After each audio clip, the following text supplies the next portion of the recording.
was looking at the Star Wars logo this week, and I just thought, wow, just add a T to that, and you accurately summarize the United States since World War II. USA be like. I also was kind enough to tag Mark Hamill in the post, and he hasn't blocked me yet, but I'm working on it. I am definitely going to get there eventually.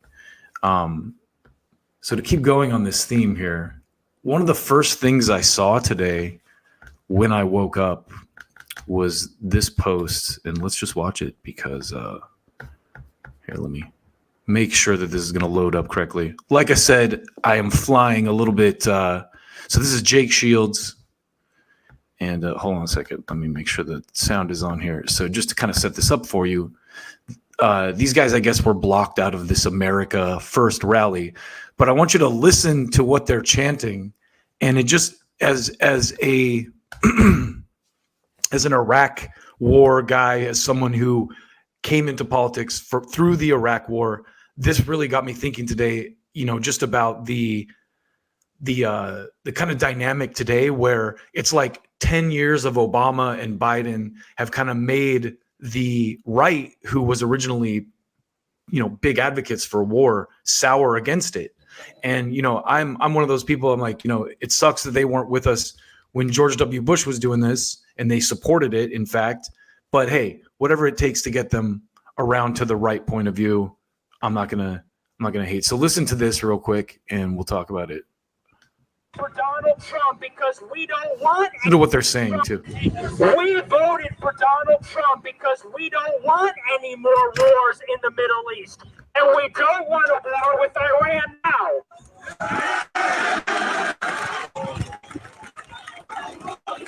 Let me just start that over one more time. No, we voted for Donald Trump because we don't want any more wars in the Middle East, and we don't want a war with Iran now.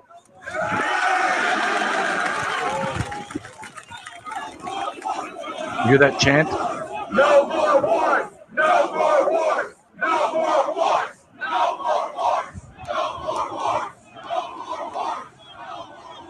I will not vote for Donald Trump until he can give a commitment that we will not go to war with Iran. Yeah. And that right there is why this kid, Nick Fuentes, is a violent anti-Semite.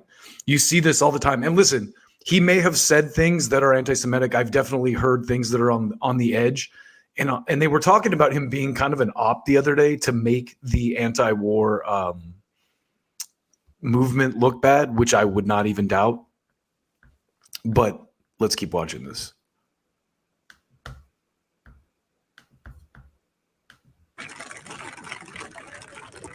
Because we know that there is something terrible happening in the Middle East.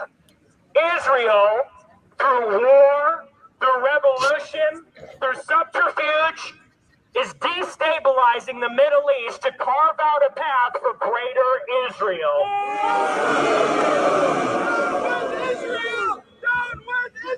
It's always been their plan. So you can hear these people screaming in the background, and I have to say, this is for entertainment purposes only. But the stuff they're saying, you almost get the idea that Jimmy and Kurt are right about this guy, and the entire purpose of his existence is to lend an air of what's the word? I was going to say discreditability. That's not a word, but basically discredit the anti-war movement because it's, people like this who are on board with it. And for me, they'll say, the right will say things about the left. We won't unite with you because you're pro baby killers or, you're communists or whatever.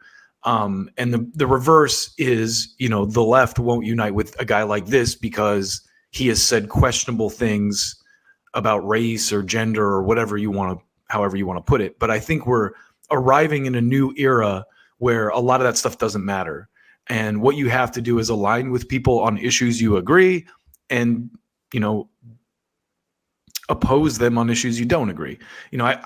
as much as I love a lot of the reality that these right-wing kind of leaning people, these Christian, right-wingers are coming around to an anti-war mentality, I also still strongly disagree with the idea that, you'll hear them all say like, oh, the problem is we lost God.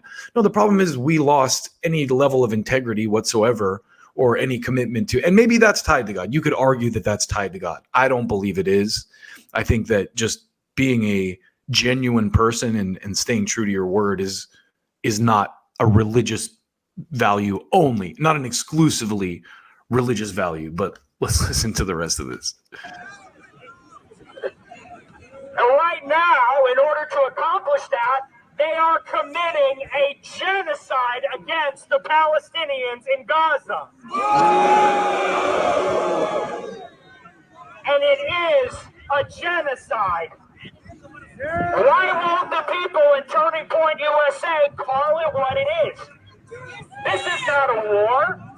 Israel is committing a genocide in Gaza, and they're doing it with our money, with our bombs, with our weapons that we gave them. So there you go. Now, for me personally, I think that there is, people make it, you hear the chants in the audience here, which I don't agree with. And I want to say, like, there has to be nuance on this issue, and I don't have the answers, but I also disagree that it's a black and white issue. Most of the people that are out there protesting what's going on in the Middle East right now are Jewish. So, Jewish Voice for Peace, arguably probably the biggest organizer of, these protests out there. Hasidic Jews are against all of this, so I hesitate, I don't like it is anti-Semitic to make it strictly a Jewish thing, I think, and because it's not, and most people are not doing that, but I think there are definitely people who benefit from doing that are helping to, foment that kind of attitude.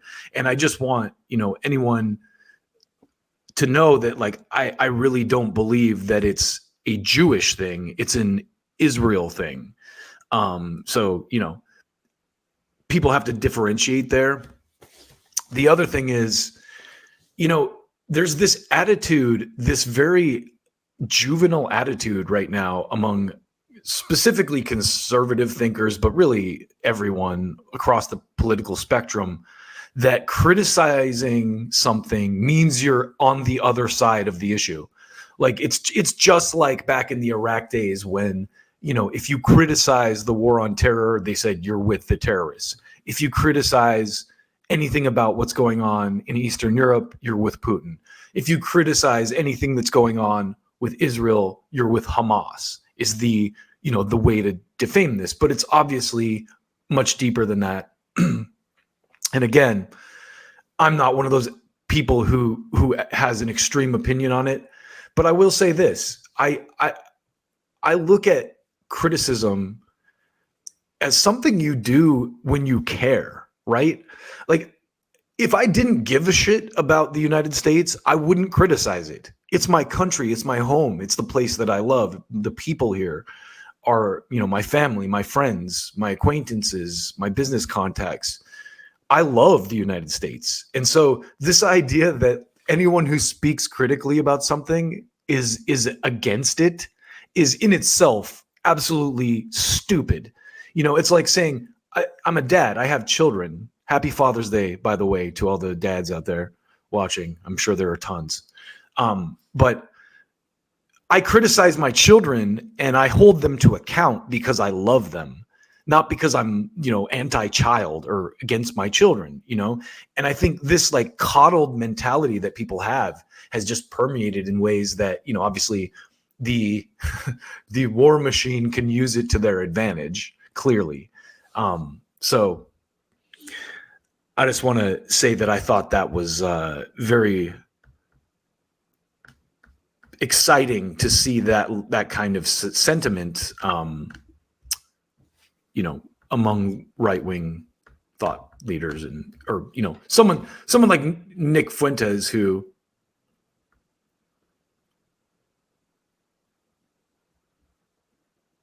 whoa, what just happened? Sorry, I broke my browser out there. It scared me. This is why I need to prepare better for these streams.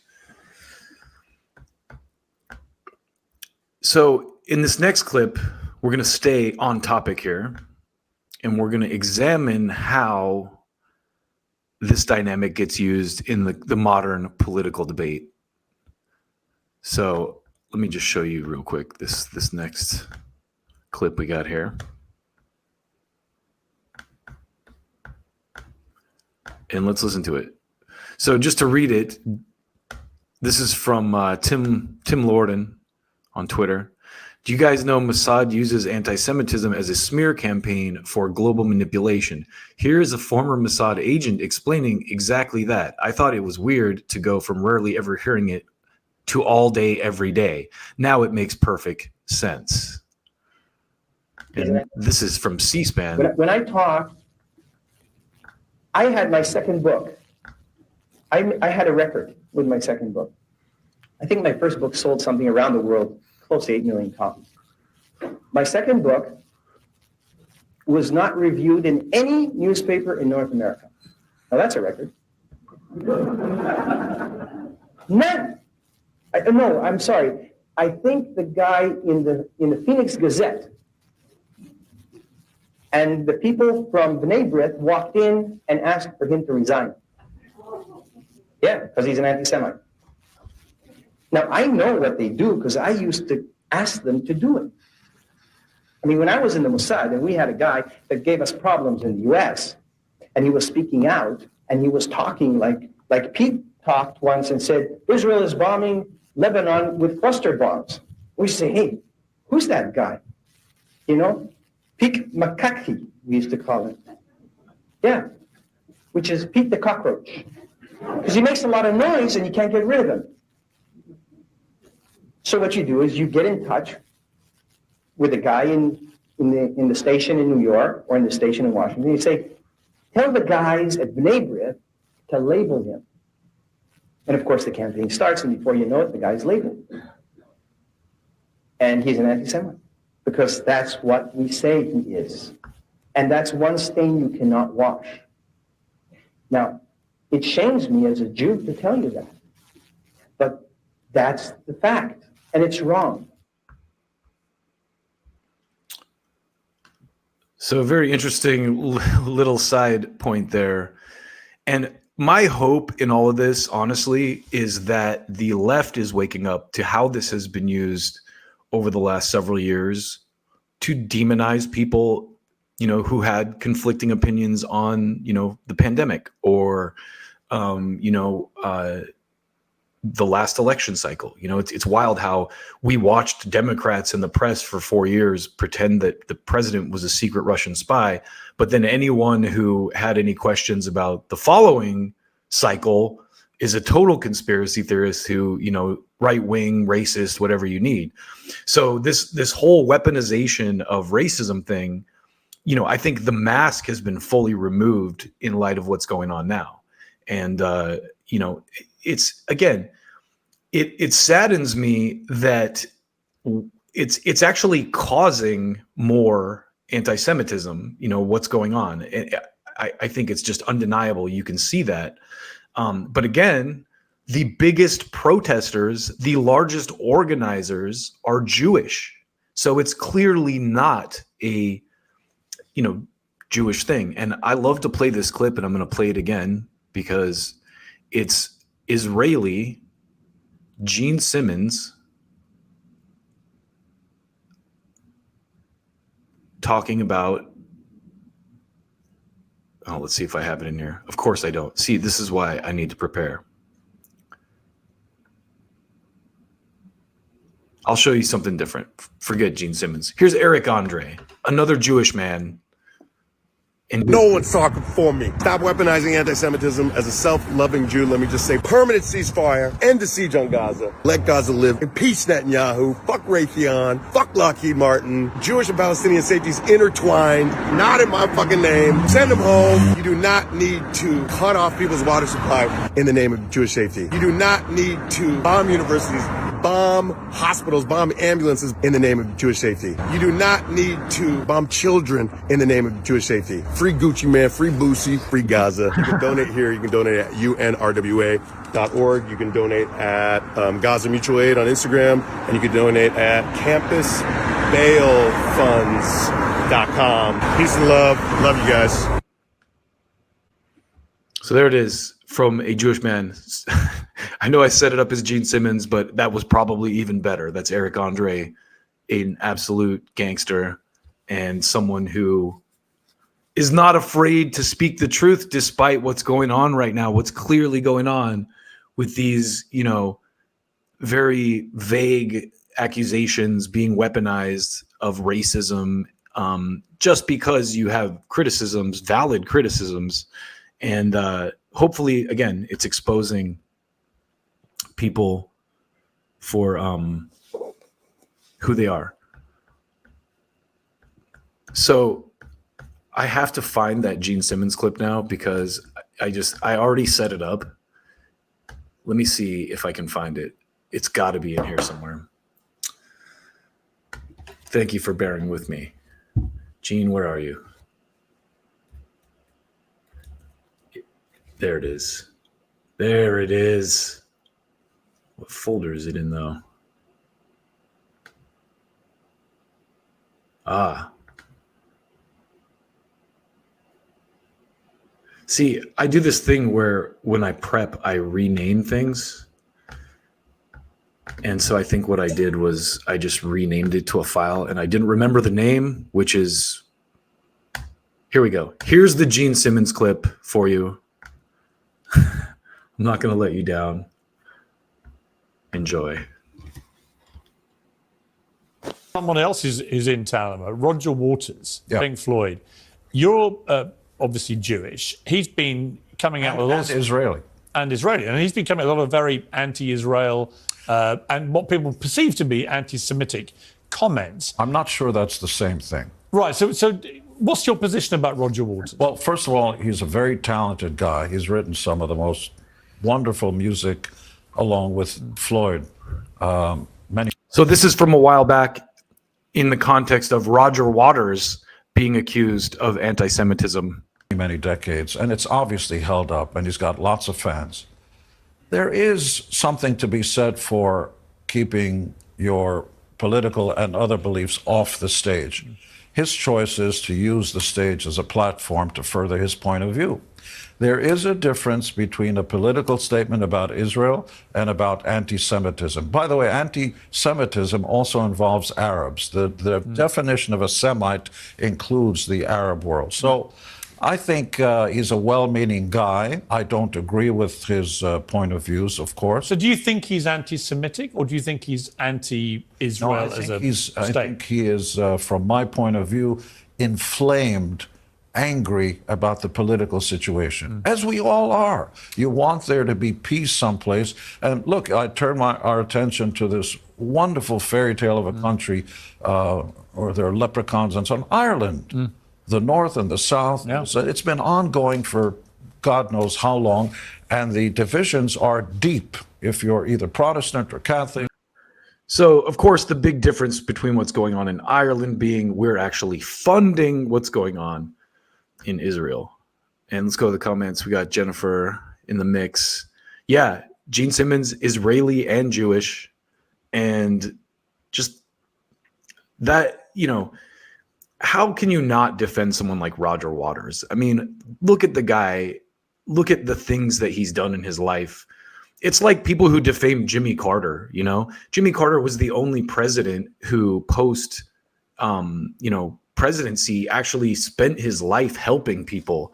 He's not like, he didn't have the Carter Foundation like the Clintons do, or like the Obama Foundation where they're just raking in tons of cash and making Netflix movies and selling sports drinks and stuff. Like Carter's out there, doing Habitat for Humanity and stuff like that. So when people try to defame Jimmy Carter, I'm just like, look at the guy's life. You know, like how can you? All you have to do is look at the actions that he's taken in his life, and it just falls flat. You know, and I think it's the same dynamic with Roger Waters, where how can you look at this guy's life? Look at the example he's been for a long time, steadfastly, and he's not anti-Israel. I think what they came down on him for was he was highlighting the killing of the journalist that the IDF killed, you know, unfairly. And it was part of a reel where he had Assange and like all these other journalists in there too, people that the U.S. have jailed or people that other countries, even Russia. I think there's the guy from that Russia has in jail was in there, you know. So anyway, your house. Hold on a second. I'm Jewish and Italian and not Jewish by religion, but your mom said Carter was anti-Semitic. Yeah, I mean, it's in defense of your mom, it's not really, that's the propaganda, right? It's like all these boomers believe this stuff. And I had this realization the other day about the media, because I have an uncle who's like super liberal, and he's like a guy who was at the 1968 Democratic Convention. And he's just like super anti-Trump, and like, you know, he still reads legacy media. And I think that more than anything is the biggest differentiator in today's world is the older generation. If you look at the demographics info for MSNBC and Fox and all that, it's like 69, 70 years old, median viewer age for those cable networks. And people who still take the Washington Post and New York Times seriously. And all due respect to those publications, they do still do good work. Like the New York Times still does some good work. It just clearly has a slant. And you have to kind of read between the lines with anything. Same with the Washington Post. They have reporters that do great work. But at the end of the day, you have to really read it with a critical eye and, you know, come around. But for our generation, you know, and I'm 45, so my age and younger, you know, we've all come up in an era of the internet with independent media. So we're hearing alternative voices who cut through, you know, all this crap. And you all know this.